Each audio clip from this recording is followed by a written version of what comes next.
YouTube channel, Danny Speaks TV. You already know it's your girl Danielle, and we're here today. So first of all, let me talk about my setup. Now, some had a conversation like this, we're over on the couch, but today I just felt like I wanted like a Sim Soul session, Yendi Phillips Odyssey kind of energy. No bother with the mother scanning about the TV, you know, or just set up a quick thing. So today, clearly, I'm not alone. We have a very special person who is here with us. Now, I have a mixed audience, you see? So some people are gonna know you as Auntie Sharilyn. Yes. Some people are going to know you as Mrs. Sharilyn Sayles. Correct. Some people are also gonna know you as Minister Sharilyn Sayles. So this is yes folks, this is who you think it is. She's right here. So you can go ahead and introduce yourself to the people. Hi guys, so my name is Sharilyn Sayles. I'm really excited about this session. I don't know why, but I'm really excited about it. You know? So yeah guys, so let me tell you how this whole idea came to be, right? I was, scrolling through WhatsApp and everything, and Auntie Sharilyn's birthday was coming up, and she said she turned 35, right? Mm-hmm. And she said she might, share some of her experiences that she's gathered over the years, and then it clicked a light bulb in my brain. I'm like, yo, I feel like I want to talk to you about your life, basically, in a sense. So she was like, okay, cool. So now we're here. I asked you some questions on my Instagram. I asked you some questions on my Instagram about, what you'd like to ask somebody of this age, who is married, has children, basically done it all, right? I asked, and you also asked. So Auntie Sharilyn, the first thing that the people are asking, right? And we're gonna start off very slow because this gets hot. Yes. So we're gonna start very slow. So first of all, right, clearly you're at a stage in your life where you move from primary school to high school over into college and stuff like that. So we don't believe in pretty done. So we do what we have to do over here to period, right? So somebody had asked, how did you feel, or how did you overcome that feeling of not achieving enough, right? Because I know, so let me break that down for you, like especially now in this day and age, because somebody my age who asked that question. So now in this day and age, we see all heap of things on social media, who not get car, who not get house, who not have them business booming and all of that. So the question is, have you ever felt like you're not going fast enough and like you just really not do enough? The short answer to that is yes. I felt this way on more than one occasions, and it's largely because of what you pointed out, Danielle, because what they're selling us on social media, the whole, it's almost as if, I don't know, the way they make it seem like you're born and you come out of your mother and go straight to college. Yeah. You get what I'm saying? And the slide from there is straight into the, the CEO job kind of situation. So, I know I've been exposed to that, been impacted by that. So yes, I have felt that way. But then I remember that, guess what? I view my life just the way as, in the same way the church views, same way the Bible views the church, which is that we're pretty much all a part of the body of Christ. So the foot can't do what the finger's supposed to do. The finger can't do what the head's supposed to do. In other words, we all have our roles. We all have our different purpose. God made us all for something else. So maybe for you, you were probably cut out for mass communication. Who knows? You're supposed to do media and you're supposed to travel the world. You're supposed to work at the top, news station, and perhaps by picking that path, you'd have accomplished a whole lot. But what if the Lord wanted me to be a nun? Me not gonna accomplish what you accomplish. Me not gonna do what you do. Me not gonna have what you have, because my purpose on this life is different. So that's what I've always, that's my fallback on understanding that. Look here, the Lord made us all for a different purpose, different mission. So let that be your guide. Figure out what that purpose or that plan is, and then once you have an idea as to what that is, then you won't feel so threatened or feel like, oh boy, I'm not accomplishing enough. I'm not this, I'm not that. Don't worry yourself. Just keep in mind what God's plan or purpose is for you, and then let that be your guide. Yeah. So don't look upon the girl of the Benz. Don't look, because you don't know what she did to get the Benz. True. Alright, so here's a very interesting question that's going to take us into a whole deep sea of stuff, right? So tell us, okay, So I mentioned it. I mentioned this on my Instagram page, right? Mentioned this on my Instagram page. What is something that you would like to ask someone who is in their 30s, a female, married, and has children, right? So let's start off really slow into what the people really want to know. So how did you and your now husband meet each other? Alright, that's not so bad. That's not bad. That's, alright, so we met at church. We met at Trenchtown Seventh-day Adventist Church. Big church, by the way, top church, big church. Yeah, right. That's where we met. Okay, so that's where you met. Okay, cool. No, that's sometimes why some people have some long go around story, but you guys met at church. Perfect place to meet your husband. If you want to meet a husband, go to church. Not that you go into church to look for a husband. Oh, right. We're just saying that you never know what may happen. Yeah, man. So go to church for all the right reasons. Go to church for all the right reasons. So tell us now, how did you know that he was the one? Because a lot of people get married and the marriages fall apart. Them no work out, and it is after the marriage has fallen apart that they realize this person really wasn't for me. So what was that turning point? What was that moment where you realized, listen, yeah, this person is my person, right? So you can go ahead, no rush. You can just take us through the little story. Take us through the little story. For those who really don't know Sharilyn Sayles, this is an interesting story. Let me put it this. I don't even. Alright, so I don't even know what to answer this. Alright, so let me tell you how we started off. Or maybe I shouldn't even need. I don't even need to. No, man, you can go in any way that you feel like you'll get to your answer. You can take that route. I can take that route. Alright, so. Okay, so I was actually his first girlfriend, by the way. Let me say that again. I was his first girlfriend, yeah. We were pretty young at the time, and of course, we were at different spaces because he's a little bit older than I am, so, we were at different spaces at the time, and after a couple months, almost a year, it didn't work out because I said, boy, and I might speak this because at the time, I was in 6th form. No, I was going into 6th form, and Kira's nickname a pastor. Long time they might call him pastor, And at the rate I was going at the time, I said, kind of pastor thing that Leo. You want somebody who cool, you want somebody who hype, somebody you can vibe with, and it's like, no, so the Bible study never sound exciting them time, you know what I say? So, I never my speed, so I just stepped. That's the first attempt that we made.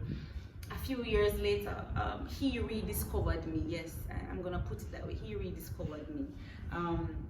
At that point, I was kind of out of church. Well, I shouldn't even say kind of. I was out of church. Mind you, born and grew Seventh Adventist. Always been in the church, but in university, I went through a rough season. Church hurt. Let's put it that way. And because of the church hurt, I bounced. I was like, yo, this is not for me. So I was out. Then he just decided that, and he was a part of the church hurt. I'm gonna add that much to it. And I don't know what happened.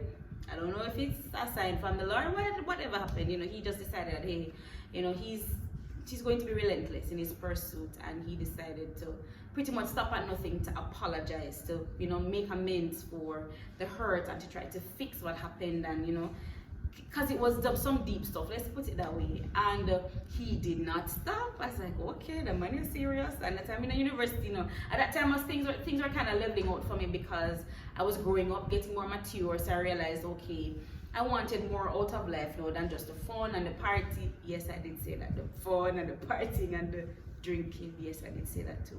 I wanted a little more than that. I was trying to rediscover myself. I was rediscovering God. So, things were leveling out. So while I was there, pretty much my attention turned to God, being drawn to God. There he comes. Oh, I'm very sorry for the hurt that I caused. Let me fix this. I really want to fix this. So I'm like, all right. I was so tired. Like, it got to a point where he used to drive up to youre, and I'll never forget, because I used to live at the library, and he would park outside and like me not move. Like I want to see you. I want to make sure you're okay. And it was just an apology straight through. I was like, okay, Lord, this is a good sign, because what this tells me then is that, you know, at least he's man enough to admit or to acknowledge when he's wrong, and then not just that, to make a step to fix it. Also, So, all right. just a small insert here. Ladies, if he wanted to, he would. So this is, if you're looking for a sign, just stop making excuses for that guy. This is that sign. If he wanted to, he would. If he wanted to call, he would have called you. If he didn't want to text, he would have text you. I agree. Nobody always say credit. Continue. Same way, so. Right? So, I mean, you know, things from there we started to, you know, build a new friendship, because the other one, affidashry, couldn't build upon that affidashry. Sometimes, you know, like, oh God, have to send the flood and just wipe out everybody. Sometimes that's what you have to do, like, just start afresh, and that's what we did. But it wasn't with the intention, though, for it to develop into a relationship, because as I tell you, I spent so many years being angry and bitter at him because of what he did, and it was just, you know, so I never started that friendship with that intent. For me, it was more of, okay, the Lord doesn't want us to keep malice, you know, he wants us to be peacefully with everybody. So I was like, all right, okay, let me just do what the Lord wants me to do. So this was just my attempt at trying to honor God. Then I kind of realized the visits became, you know, a little bit more frequent. You know, it developed from just coming to see how I'm doing to, let me carry you home. By the way, I lived all the way in Spanish Town, like on the outskirts of Spanish Town, and he lived in Kingston. And my school was up, you know where UWI, well, most people ought to know where UWI is, and he would take me from there all the way home. I was like, this is not bad, but I'm really sorry for true, man. So it was really just a friendship. But then guess what? Both of us had our roots in the church, have our roots in the church, and we sing a lot, sing with Hearts and Harmony, all the different groups at church, we've always been singing. But then he now started to experiment with solo ministry, like, you know, he started to sing alone, which was entirely new to him. And then while launching out as a soloist, guess what he started to do now? People started to invite him to weddings and stuff. Then he come up with the bright idea, he can come and sing with me, man. I'm like, me, no, you know, like, you know, I am a church singer, I can't go nowhere, because nah. But then of course he encouraged, motivated, like, all right. So we started to sing at different places together. So you know what's happening there, right? So we are spending more time together. He's visiting more often. He's taking me home, you know, bringing me to church. You know, that's what was happening. I felt good because it was on the right footing. And then another thing that he did too, which was also amazing, like, I never could go to my bed without prayer. Like, no man, babes, we have to pray, you know, let's pray together. Okay. There's something just now, hold on. So first, you guys were just, you know, he was apologetic and he just wanted to get back in your good books, yes, per se, right? Yes. So I never dare to step over into the babes pronoun just yet. But then, folks, I just want to understand what the story is. So then, it's just that you guys started to spend more time with each other. Things started to escalate. I'm hoping you guys are getting lessons throughout this thing here. So if you're in a situationship, you see, and when you can't, if you're in a situationship and you realize that you have to be forcing the energy, just cut it off. It will flow when it needs to flow, and this is showing this. So at a point over time, you know, after the whole heap of singing and the whole heap of apology, so he got to babes, and she never did disrespect him because it was okay with her. Continue. Yes, so, you know, he was doing that sort of thing, and we were praying, and, you know, those things at night. I was like, wow, you know, this is so spiritual. Because as I said, you know, my head was not, the church hurt and whatnot, I stepped out. So whatever relationships I would have been in, those weren't Christian boys or men. They weren't Christian at all.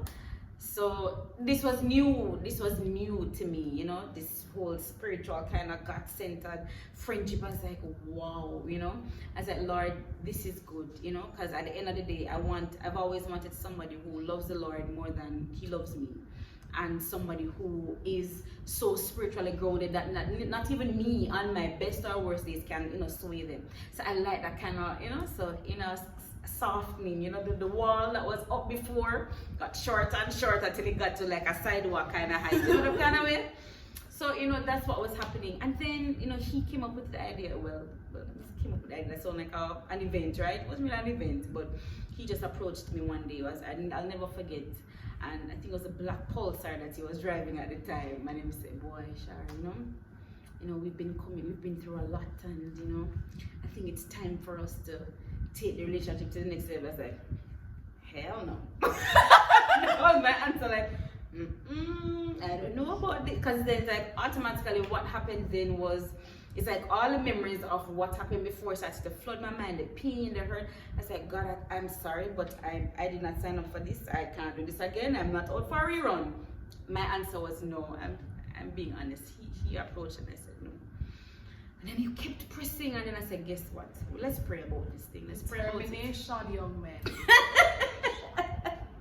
So let's pray about this and let's see how it goes. And if it's God's will, then it will come together. So I prayed for real, like it was just like a blow off, like I literally prayed. And he called me one morning, Char, this is it, you know, this is it, it's supposed to be. And I'm like, what do you mean, this is it, we're supposed to be? And he said, he prayed and he asked the Lord, just like there was an account in the Bible, the fleece turning wet and it growing dry and all these things, and he asked the Lord for a sign and he got the sign. I was like, well, all right. And I guess that seals it. My answer is yes. So I'm gonna be honest with you, the revelation or the idea that he was the one never came entirely from me. It wasn't me getting up one morning and be like, some bell, you know, went off or light. No, it was him explaining to me the dream that he had and how it is that the Lord clearly said to him that I was the person he was supposed to be. So I said yes, because, you know, God said what he said, and he will take back what he said.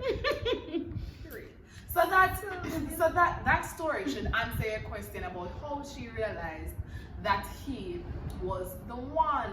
So for all those of you who are scrolling on social media using quotes to justify your situations and horoscopes, and because he's a Scorpio and I'm a Leo, or whatever the case may be, you know, a big part of trying to find that person for you is really to communicate with God. She just said it a while ago, you know what I mean? Don't mean to offend anybody who is not Christian, by the way. That doesn't mean saying not offend nobody, you know, it really doesn't. God still works in everybody else's lives. So we have spoken about the part where we say, all right, cool. We know how you're gonna. We see where you guys said, all right, cool. This is us. Lovely. For the next question. So now, all right, we're gonna go slowly. Okay.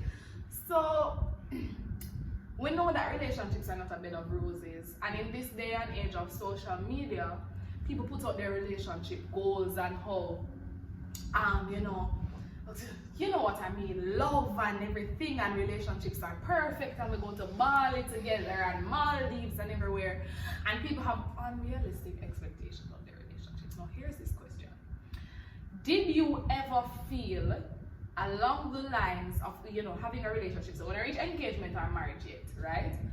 But did you ever feel checked out? Did you ever feel like, yeah, I can get up one day and say, I'm not really feeling this guy anymore? You know, whether that be internal reasons or external factors, did you ever feel like you didn't want it anymore in that stage of leading up to, you know, marriage and stuff? Yes, I felt that way once. I think it was, we had a very bad argument the night, I'll never forget. And when we say heated, the argument got heated, and you know, he said something that like left me in shock. Like, see, because one of the mistakes that I made, and I'm gonna call it a mistake, was to place him on a pedestal. What kind of pedestal, you may be asking? Because of who I knew him to be, Bible believing Christian who just said the word, you know, like when you can do a Google search, you just type and then pop, Google just tell you the chapter in the Bible and the verse and everything. Here is like a walking Bible Google. I don't even know if that made no sense to you, but that's how much he knows the word. I'm just saying that to say that's how much he knows the word. He's passionate for Christ. He's not, you know, the typical young man who, I mean, the whole part, well, he likes sports, but the whole part girl, and in terms of the argument, there was some waste man argument, and they might talk about, no, nothing. You're not going to find him in those conversations. You're going to find him debating all kind of political issues. You'll find him debating stuff about the Bible, you know, wealth, but like the ways argue, you know, there are just some things that just, because I have So I placed him. He didn't put himself there. I placed him on a pedestal because I had this expectation, like literally like a priest, like yo, that's the level. So when I saw when the robe was backed off, I saw something that was not priestly. Like I was like, God, I eat this.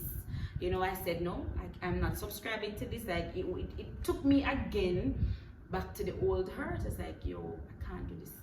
And I remember that night, it was like, and you know the issue was a dispute over friends. Let's put it simply, this relationship was not one that was encouraged or welcomed by many. As a matter of fact, I probably can count on my hand the amount of persons with our age group. I think it was really our age group. I think there was some opposition from some others, but there was certain, if I can't get a backstory now, but a couple adults that didn't approve, but it was for their own selfish reasons because of whatever side they picked in a previous conflict, and long and short, that's why they never gave their approval. But you know, as in terms of as our friends and stuff, there's a lot of opposition, like, you know, and it was for a similar reason where because of the church hurt I mentioned before, it was like a line was drawn as like everybody split who on that person's side and who's on this side, and mind you, of course, my side was the loneliest side because other than I remember Auntie Margaret and Auntie Margaret, yes, your nice clean self, yeah. Auntie Margaret, I remember what's the Auntie Mel, who is also not here. So my side was very thin, you know, thin and never no crowd over there, you know, just, you know, and of course, you know, my faithful mother always there backing me. And then on the other side was the rest of the church and everybody else. I'm just painting the picture for you to understand the level of opposition. So the conflict was relating to one of those friends who would have been on that side, and some things that were uttered about me, and I was just very upset about it. And then him, now being the loyal friend he is and still is, you know, came out swinging in defense of his friend, and she wouldn't say this. And I remember, you know, it was so, you know, me, no, for me, it was like, okay then. So clearly, that is what you value above me and also, then go and do your business.